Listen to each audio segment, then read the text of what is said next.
Hey, good morning, you guys. I'm just out here exercising today. It's so pretty. I just wanted to catch this little waterfall right here. But I wanted to talk a little bit about purpose because I was thinking about it as I was walking. And I was just thinking, how do you know when God truly calls you into something? How do you know when God truly calls you into something great?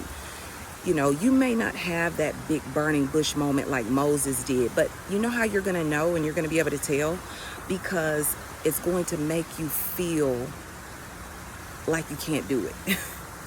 You're going to instantly start questioning God. It's going to make you feel all types of emotions because you're going to possibly have a little bit of fear when it comes to, are people going to accept me?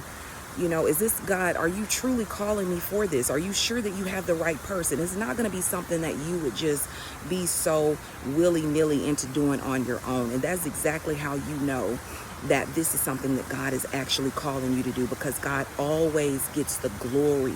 Okay, he's always going to get the glory. He's never going to call you into doing something that, and maybe he will. I'm not going to say never, because I don't know. Maybe God will call you into doing something that you can do that is really easy. But like me, I know I can do quite a few things, and I know without any hesitation, if God were to ask me to do any of those things, I would not hesitate. But when God revealed my true purpose to me, this was over, I'm going to say, almost 10 years ago. Matter of fact, it was almost 10 years ago. And I ran from it for years.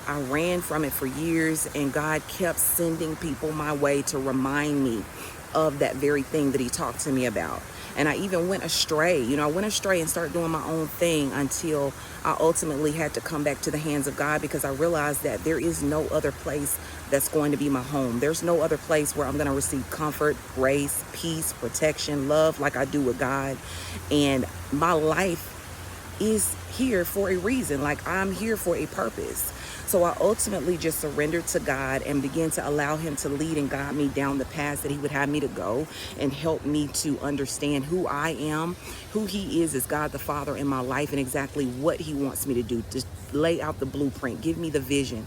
But I'm going to tell you, it did come with some fear. It came with the fear of rejection. It came with the fear of receiving pushback, not being accepted. What are people going to say when they find out it's me doing this? And of course, obviously, it's not going to be something that you can do 100% by yourself, because where will God get the glory?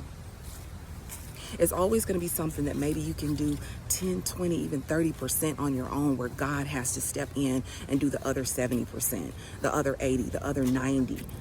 So not only does he get the ultimate glory, but also so that you can stay humble, because he knows us, and he knows that if we think we can do it on our own, we're going to be walking